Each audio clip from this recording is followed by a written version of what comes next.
Les militaires des forces spéciales britanniques sont désormais autorisés à porter la barbe qu'ils ont laissé pousser lors de leurs interventions, quand ils retournent chez eux. Une décision officielle qui n'est pas étrangère au comportement d'Harry avec sa propre pilosité. À propos de l'armée britannique marque un tournant dans son histoire. Grâce au prince Harry, comme le relate The Daily Mail ce dimanche 24 janvier, les forces spéciales britanniques ont désormais le droit de conserver leur barbe, même lors des représentations officielles, notamment les parades militaires. Jusqu'à présent, les militaires pouvaient laisser pousser leur barbe lors de leur mission mais devaient la raser à blanc dès leur retour à la maison.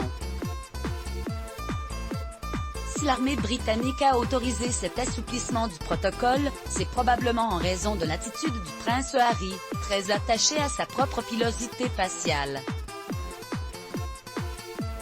Bien qu'il ait quitté l'armée en 2015, il continuait d'apparaître avec l'uniforme lors d'occasions spéciales, tout en conservant sa barbe. Et ce n'était d'ailleurs pas du goût de tout le monde. En novembre 2017, le plus jeune fils de la princesse Diana du prince Charles s'était rendu aux cérémonies commémoratives du jour du souvenir, à Londres, vêtu de sa tenue militaire et donc, de son habituelle barbe, pour rendre hommage aux soldats tombés pendant la Seconde Guerre mondiale. Les réactions ne se sont pas fait attendre, il n'y a pas de place pour des barbes dans la cavalerie de la reine, il aurait dû la raser pour un jour aussi important, s'était indigné un militaire du régiment dans les colonnes du Daily Mail.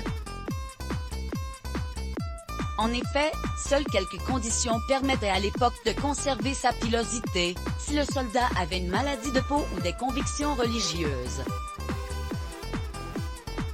Le prince Harry aux côtés de son frère, le prince William, lors du jour du souvenir, en novembre 2019.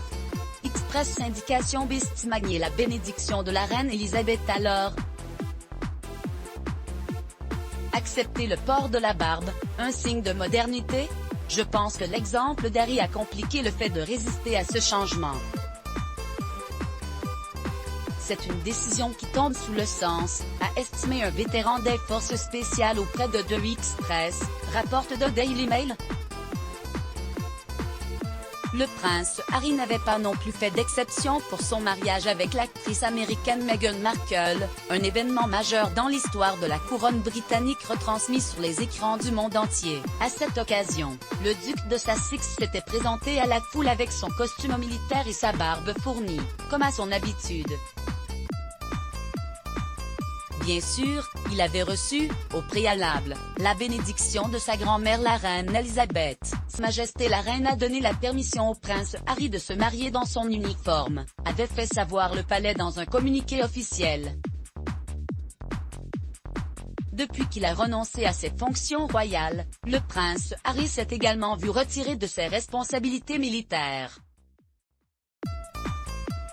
Cela signifie qu'il n'a plus le droit de porter son uniforme mais uniquement ses médailles. Pour l'heure, Harry et Meghan Markle profitent de leur nouvelle vie, à l'abri du besoin dans leur propriété de Montecito, en Californie, où ils développent de nouveaux projets ambitieux avec Netflix. Article écrit avec la collaboration de 6 Medias. Crédit photo, d'Agridiu Kebistimage Let's Block ADS. Why?